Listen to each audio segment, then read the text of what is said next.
he is 100% worth it. He takes it to another level. Oh my God, I just fell in love with it. Thanks so much, Jay. Blew my mind. And it worked. I wanted to buy my thing.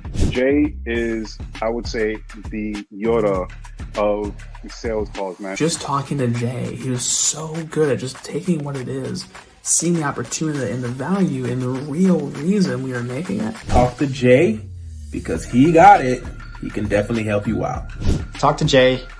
You're going to get a lot. You're going to gain a lot. I would absolutely recommend him for any position that you have. Jay's definitely the guy. Give him the chance, give him the opportunity. You won't regret it. He's good at what he does, so I highly recommend him, and I would book him before he is fully booked out.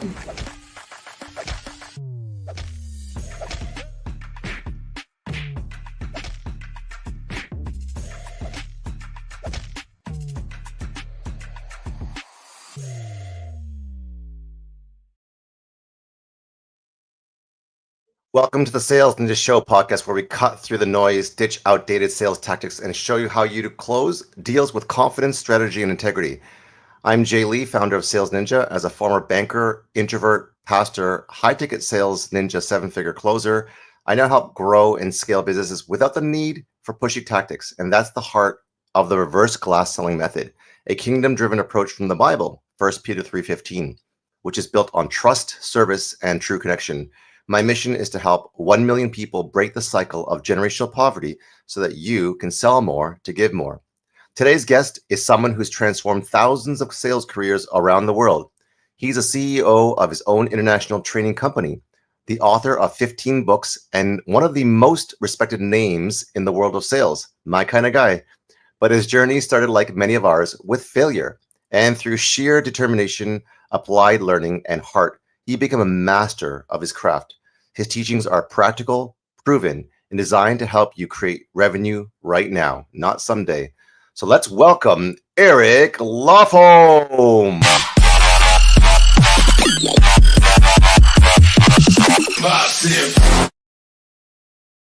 Eric, welcome to the Sales Ninja Show podcast. How are you doing today, brother? Hey, Jay, I'm doing great. Excited to be here today. I appreciate it. Likewise. Thank you for your time today. And we're going to dive deep right now because I have so many questions to ask you. So if we run out of time, I'm going to ask you for a part two. So you trained thousands of professionals, authored 15 books. How did your own journey of overcoming early struggles shape your teaching style and approach to sales? Jay, when I started in sales, I was terrible. I was the bottom producer on a team. We had about 15 people, it'd fluctuate like most sales teams. We had about 15 people that sold for us, and I was the bottom producer consistently. And at the end of my first year, I missed quota 2 months in a row and was written up, put on quota probation. Eric, you're got one more month or you're out. And so my back was against the wall, and I really, really, truly struggled. And I was introduced to my first sales mentor, a gentleman named Dr. Donald Moyne, and I received some elite training, and that's really what made the difference. It was my motivation, but the skill that he taught me, and ultimately I became the top producer at that company, and I never looked back. So a huge part of how I look at sales is continuous sales improvement, and I work on my craft on a daily basis. Okay, that's quite the intro. So how do you go from being the bottom producer consistently, missing quota twice in a row, being on probation and nearly kicked out, to becoming the top producer? What was it with Dr. Donald Moyne's, what's the secret sauce? Yeah, I never at that point had known how to deliver a well-crafted presentation. So he taught me the mechanics of, how do you open up a sales call? How do you ask the probing questions? How do you use strategic storytelling? How do you craft a well thought out close? And so the quality of my presentation, it very quickly improved and my results increased. And so it really had to do with the professional training. When I was the bottom producer, I was motivated. I was an action taker. I was doing plenty of the appointments and the sales calls, but I just didn't have the skill. And so the initial breakthrough was skill-based.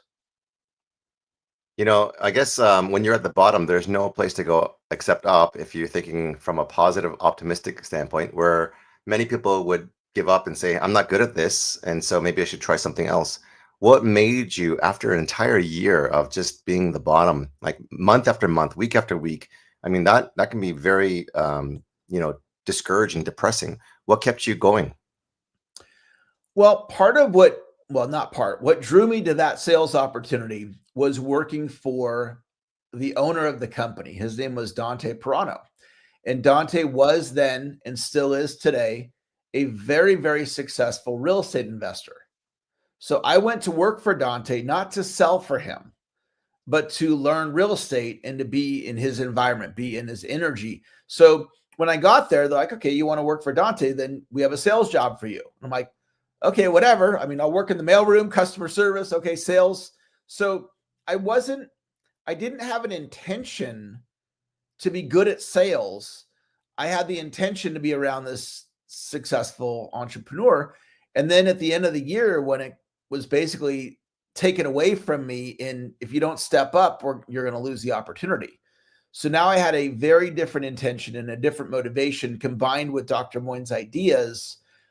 And then I found out that, once I was trained, I got the hang of this. And so that was what made the difference then. Amazing. You've built a lasting global sales brand since 1999. What's the most effective strategy that you've used to scale your impact and reach while staying personally involved in coaching? I think it came down and continues to come down to intention and the position that I'm coming from. So when I launched, I'm 54 now. I was 28 years old. And I looked at the sales training landscape, the Zig Ziglars of the world, the Jeff Gittimers, the Tom Hopkins, those were the legends for me. And I saw they were all getting older. And I thought, who from, our generation is going to step in those shoes? And it's whoever's committed and, sticks it out. And so I was coming from, I am the Zig Ziglar of my generation. I'm building a global international training company, and you couldn't convince me otherwise. And so I came from that position, and it was almost like this is going to happen. You can't convince me otherwise. And so bringing that energy, and part of who I am on a daily basis is consistent. So out of that consistency and having that vision, and there's some other parts to the secret sauce, if you will, but that was huge for me as far as the way I looked at it. That's impressive because, Ziegler's and Chet Holmes and all these amazing people who have gone before us. First of all, I wanted to address 54. You look incredible. You look like you're like in your 30s. So I'd like to ask you what the secret to reverse aging is. It's interesting. When I was 28 and I started speaking, I looked 22. So I'd come and be a guest speaker at these sales meetings. And they're like, what's this kid going to teach us? And then I'd start speaking. And then they realize, okay, I had some ideas here that, were of value. But I've just, always looked young. And now I do things from a health standpoint. I'm much more mindful of, eating healthy food and so forth. But when I was younger, I never did that. My diet used to be very poor and drank a lot of soda and so forth. And, but I just, for whatever reason, I've always looked younger than how old I am. And I think something that anybody listening right now, you can think about how many years do you have left in your career? And so I'll ask that of people sometimes. I go, how many years do you have left? And they go, I don't know. I never thought about it. And I'll press them and I'll say, well, think about it. So like for me, I plan on doing this work until 110. So I'm 54. I got 55 years and a couple of months. So I'm almost to the midway point of my life. I'm a decade away from the midway point of my career. And so that it says, Eric, you've got a long career in front of you. So the work I do today to better myself, I get a 55-year benefit. That's because I've thought about these things. And so for anybody listening, if you got a 10-year run left, every time you plug into this podcast, for example, you get 10 years of value every time you listen. And so I think about stuff like this and it motivates me.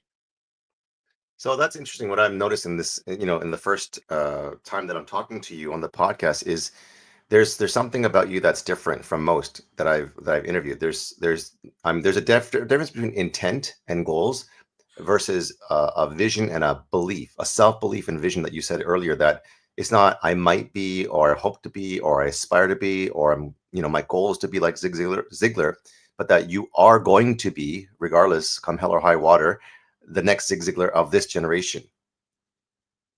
What gave you that mindset? How did you get that, determination? That doesn't happen for everyone.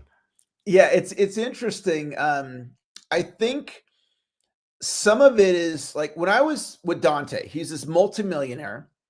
And the job I had before working for Dante was I was a cook at McDonald's. Okay. I went to community college, which you're supposed to go to for 2 years. I went for 5 and I dropped out. So come on.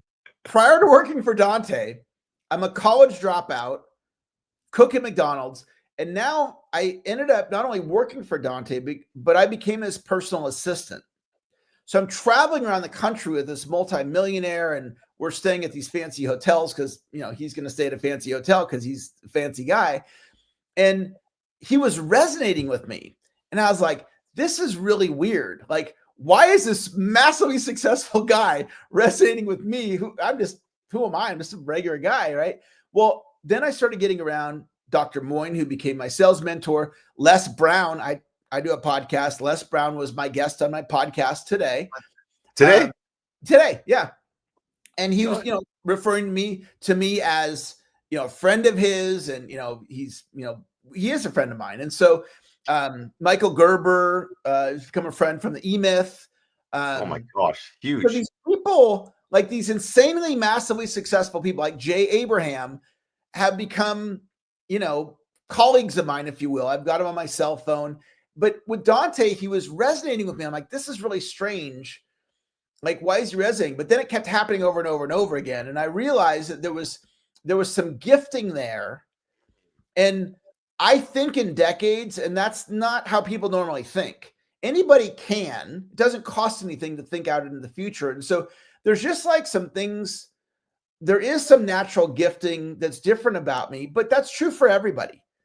Everybody has natural gifts and talents. And I think there's huge value if we can connect with, number one, recognizing we have them. And then number two, what are they? And then number three, how can I align my business with my gifts and talents? And so it wasn't like, I'm going to go work a job. It's what's my purpose? What's my vision? What am I here to do? And so now like I have a huge amount of energy because all these things are aligned, right? I feel like I'm doing what God's called me to do. I'm going out and I'm making a difference for people. And sometimes it's financially motivated and sometimes it's not. Last night I have this gentleman, he happens to be living on the street. So he's what we would normally call homeless. So he's this homeless guy. And a couple of my friends donated some money for him. So now I got to get him the money, and I sent him the money over Cash App, and he can't get it to work. And so he says, Venmo me. So I go, okay, I'll Venmo you $10 and let's see if you can get the money. So he can't get the money. He goes, can I call you? And I go, sure. And so I'm like, kind of like tutoring him on how to make Venmo work, but I'm serving this guy just like I would serve one of my clients wants to build a $500 million company. So I'll serve that business owner. I'm serving this gentleman who's homeless because I feel like that's what I'm called to do. And so there's like a power, there's like an energy in being aligned. And I'm sure you're very much the same way, like doing what you feel called to do. And I think there's just a real power when we do that. Wow. I love that you have that heart to serve, someone on the street, and really taking the time and patience where most people would like, the Good Samaritan. You see the church leaders, you see the people who are rich and wealthy who have more than they need, and they just pass by. Guilty as charged. I'm not a saint, and I've made my mistakes, and I've passed by, God moments and opportunities more than I can count. Embarrassed to admit it. But the reality is, to be able to serve someone like that and have the patience to teach them how to, receive money on an app like you serve a client that's trying to scale to 500 million is incredible. What kind of heart, faith, what kind of upbringing? Was it like good parenting? Was it faith in God? What was it, a combination? How'd you do that? You know, it's interesting. I was raised by so many people, by divorced parents. Oh, really? Yeah. And I was never really on their radar. They weren't like speaking greatness into me, like, you're powerful, Eric, you're going to do amazing things. Like, none of that. I was just I felt like an afterthought in their life. And then when I got around Dante, and Dante told me one day, he goes, this is when I'm his bottom guy. He goes, Eric, one day you're going to be great in sales. And I'm thinking to myself, is there an Eric behind me? Because I know he's not talking to me, because there's nothing great about me. Right. And so Dante starts pouring into me. Dr. Moyne starts pouring into me. Les Brown's like, you're the chosen one. And like when somebody like Les Brown says that, you know, and so I responded to these, I guess, like father figures that showed up in my life that saw something in me and spoke it. And then when they spoke it, now I could see it. But I wasn't raised with faith. My experience in getting connected to God, a friend of mine he asked me to be the godparent to his daughter, and he happens to be Black. And so when there was some event at the church regarding his daughter, and since I'm the godfather, you know, godparent, you know, can you come? So I went there and I supported him. And this church was wild. Like, people were running around and it was just like, what's going on? But you know, I got moved. Really? Something reached me, and I started going to church from that experience. And I gravitated towards churches where the pastor was like also an author and a speaker. So the church that I go to now, it's the largest church in the Sacramento region. The main pastor, he's like the John Maxwell of Sacramento, not John Maxwell, the Purpose Driven Life, the Rick Warren. Rick Warren of Sacramento. Wow. And so I've always been drawn to going to churches where there's a pastor that's also like a speaker and an author. Yeah. And then I do my best when I feel like God's tugging on my heart to help somebody. And this guy, Darren, who I was helping with the app on how to get the money, he was living in his car in the bank parking lot where I do my banking. And one day I just walked up to him and I said, hi, my name's Eric. And he goes, oh, my name's Darren. And then we built this friendship, and I just kind of look after him and do these different things for him. But something said, Eric, you know, reach out to this human being. And I'm not like what you mentioned a moment ago. It's not like I do that all day, every day, but I do feel a tug on my heart for certain things. And there's been some like really wild things that have happened in my life of people that I've been able to help, you know, in addition to the work that I do with my sales work. And I think that as business leaders, you know, we really ought to do more than just our business, you know, whether it's giving of our money, giving of our time, giving of our resources, you know, making a difference for people, whether they're CEO of a big company or, you know, somebody who's, you know, struggling to the point of homelessness, and just having compassion and doing our best to love people no matter who they are. And so I do my best for that. I'm not claiming to be perfect or anything like that, but I just do my best. And I think there's value when we can have a deeper purpose than just, you know, making money or making more sales.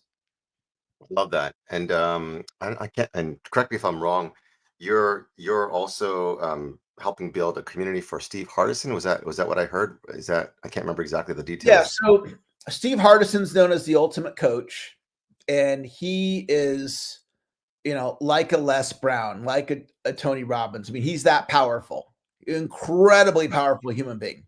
And when his book came out, we had a conversation, and without going into the whole story for time purposes, I offered to build him a Facebook group. And he goes, yeah, that'd be great. Go ahead and do that. So we now have 11,000 people that are part of the group. Yeah, the book's called The Ultimate Coach, and by Amy Hardison, and the Facebook group is called The Ultimate Coach Facebook Group. And the website is beingmovement.com. So while I'm full-time running my sales training company, I built a Facebook group, and then Steve said, could you do it on Instagram? And then it turned into LinkedIn, and then it turned into a podcast, and it turned into YouTube. And so all these assets got built. And then Steve said to me, I'd like you to create a company. My wife and I were talking. We'd like you to create a company. We're not looking for partnership. We're not looking for rev share. We just want you to build a company to organize all this energy around this idea. These are his ideas on being. And so I did that. And so that's like my spare time job, CEO of that company. And it's really deep, powerful information. And the bulk of it is free. We do have some courses that are available, but what's driving that company is not the courses. That's really a small piece of it. The YouTube channel, the LinkedIn, the Facebook, the podcast, all free resources to teach you about this gentleman, Steve Hardison's best ideas around being, and it's mind-blowing stuff. Wow. I love your heart. I mean, first of all, I don't know how you connected with him, but that he gave you and opened up the opportunity for you to do all this work and partner with him and even gift you the opportunity to create your own company based on his assets. That's incredible. How did you even get introduced to him? Around 2010, my coach, Gary Henson, said, Steve Hardison has the best content in the world. And I go, I've never heard of him. And so you look him up online. Back then, there was like one video out that he did. He's not a guy that writes books and creates courses. He's a one-on-one coach. So his work is done one-on-one. So there's this one video, loved it, watched it, reached out to Steve over Facebook. He accepted my friend request, and we started a friendship over Facebook. And in the book, The Ultimate Coach, I mentioned, it's just a small little part. It's on page 351. And when I got mentioned, because of how powerful Steve is, I reached out to him like, hey, Steve, thanks for mentioning me. And then that's what sparked the conversation where the Facebook group was born. And then I just started, what I wanted to do for Steve, I wanted to get his ideas on YouTube, on podcasts, on these different places, because it didn't exist before that. And one of the things I'm really proud of is through my efforts, over 500 pieces of free being content have been created for anybody to experience anywhere in the world. And this is like mind-blowing personal development stuff that I had never heard of until 3.5 years ago. And so it's like one of my contributions to the world. And so anybody just go to beingmovement.com, scroll to the bottom. It has all the social medias. Again, there's no cost for any of it. And especially look for the videos of Steve Hardison himself. I've got about, 8 or 10 videos of his ideas. And it'll blow your mind. Wow. I love your heart. I mean, to even have the time, energy, bandwidth, and heart to be able to do that for someone else shows me, your heart and how you serve with that compassion. I know we've only got a minute left before you need to get going. So let's talk. I mean, we got to do a part 2 because we just don't have enough time. How, in terms of sales trends and innovations, because I was just talking to another, a very successful entrepreneur that's looking at replacing the possibility of sales setters, appointment setters, and closers with AI. There's so many tools, there's so many platforms and AI. Do you think that, as a sales trainer who's, trained thousands of people, that AI will replace humans, or do you think humans will still be at the core of sales? Well, if you look at selling, I mean, a lot of different types of sales are really relationship focused. Mm-hmm. And so if you think about a product like life insurance, so for AI to be involved there and to, replace a human, the human being would have to then seek out the AI to then go through the process. And so there's still going to be a need for a human being based on relationship to connect with another human being and talk to them about the benefits of life insurance. And that'll be true of many different products. And so AI, 100%, it's forever changed business, right? Like when I do a coaching call with somebody, I'll ask them, can I record it? Can I take the transcript? Can I put it into AI? Can I give you a summary of the best ideas? So I think as business people, a lot of us, probably most of us, are looking at how to integrate AI in, but it's not going to 100% replace human beings. It doesn't mean you can't sell with AI. My most watched reel on Facebook in the last 30 days was an AI clone of me. It wasn't even me, right? Really? So, yeah. So it's definitely there. And I don't have a crystal ball, so I don't know all the ways it's going to change. But I don't personally have any fear that my services will no longer be needed.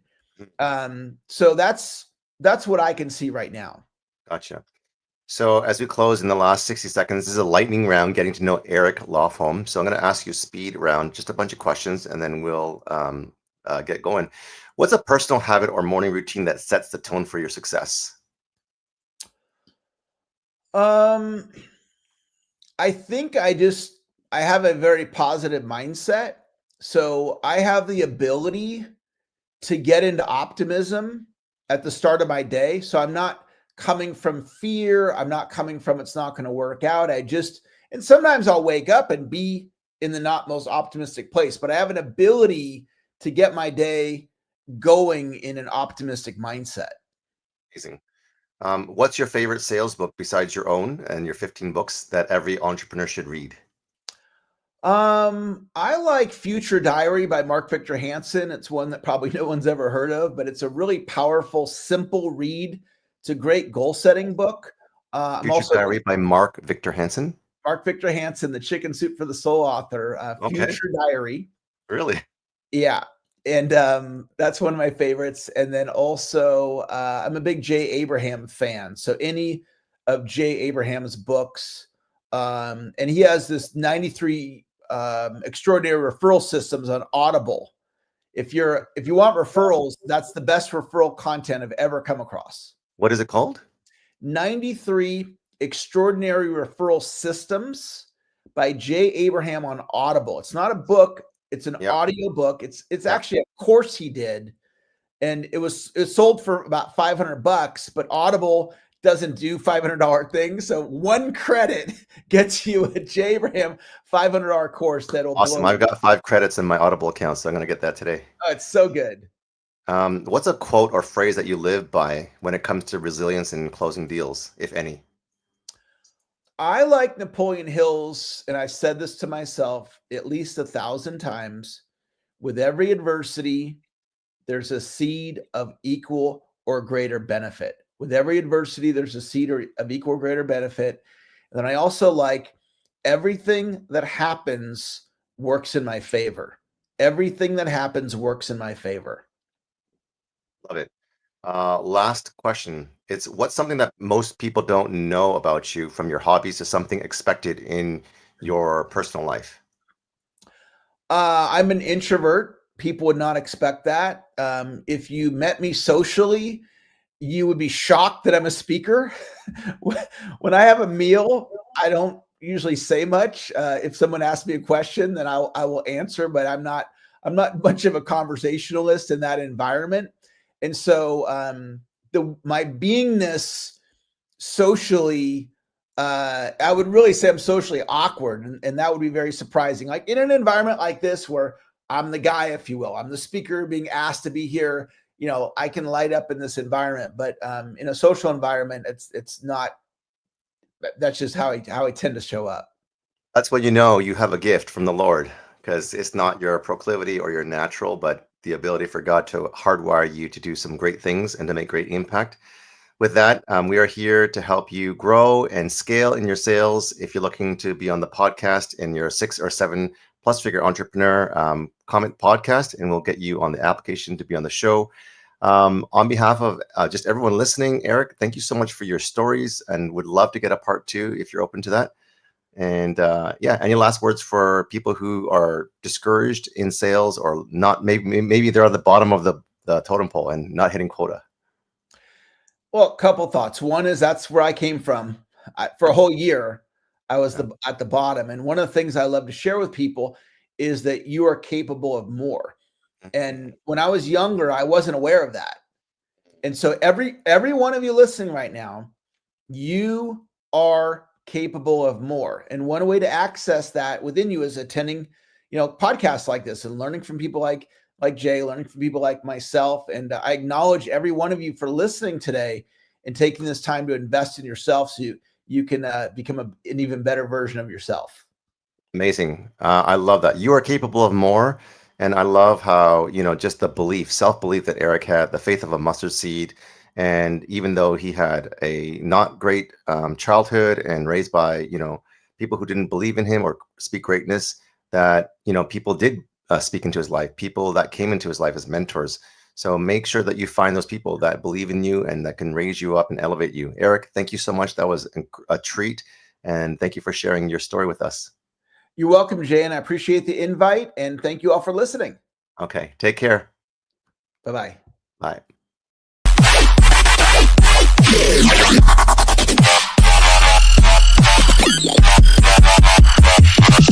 Massive.